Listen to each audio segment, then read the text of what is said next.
a day after Ivanka Trump posted an online commencement address that was scrapped by a Kansas university. A different version appeared on Twitter that also generated a great deal of attention.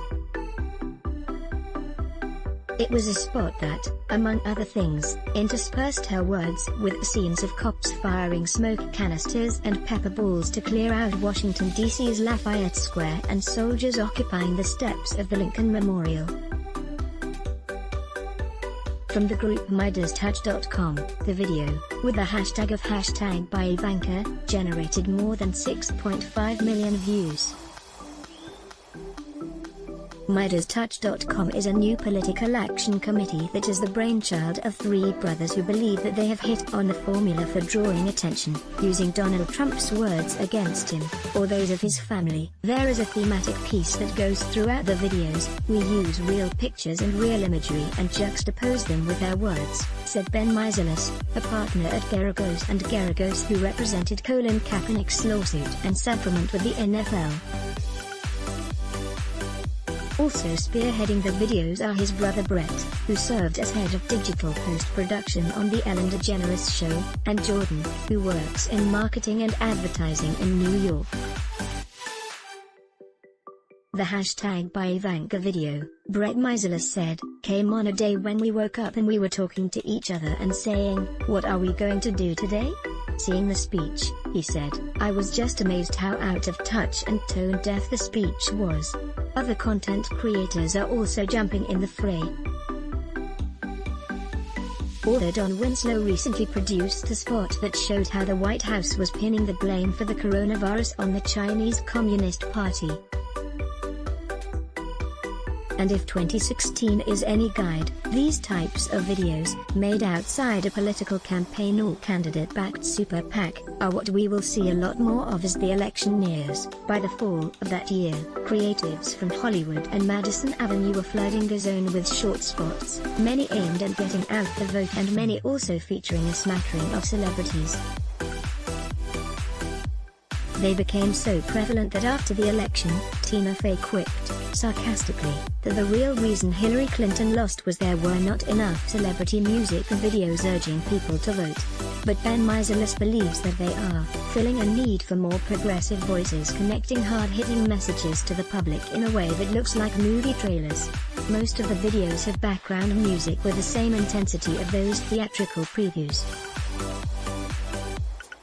He said that one of the keys to their strategy is to turn around the videos quickly, in a span of about 2 to 3 hours. On the day that Trump went golfing for the first time since March, they produced a video called Trump Golfs, You Die, and it generated about 1.5 million Twitter views. The Biden campaign, which has been ramping up its digital operations, introduced a slightly less hard-hitting and shorter spot on the same day, with 4.4 million Twitter views. We use a scalpel in developing our message, but the final product is a sledgehammer in telling the world what the truth is of what is going on, Brett Meiselas said. On Thursday, they quickly turned around a video that played off of Trump's remarks on a trip to Dallas, where he again talked about the need to make a show of force amid nationwide protests. We're dominating the street with compassion, he said, as the video interspersed his words with clips of cops attacking demonstrators.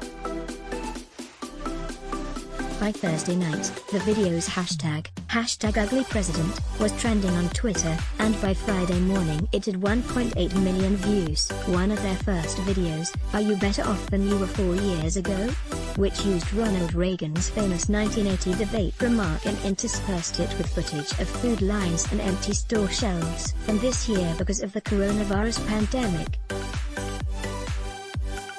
It registered 2.1 million views after it was posted April 22. The Trump campaign did not respond to a request for comment. But Breitbart.com, the right-wing populist news site, took notice after the Ivanka Trump video, running a story with the headline, Colin Kaepernick Attorney's Political Action Committee Attacks Ivanka Trump Over Virtual Commencement Address. The question is, do these views have an impact?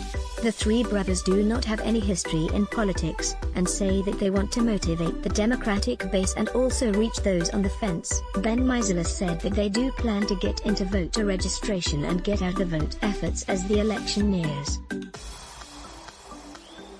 Matthew Lithman, political strategist and former speechwriter for Biden, said that ultimately the web videos only make sense as far as you are getting people to vote. It is easy to make fun of Trump. The question is, what are you doing about it?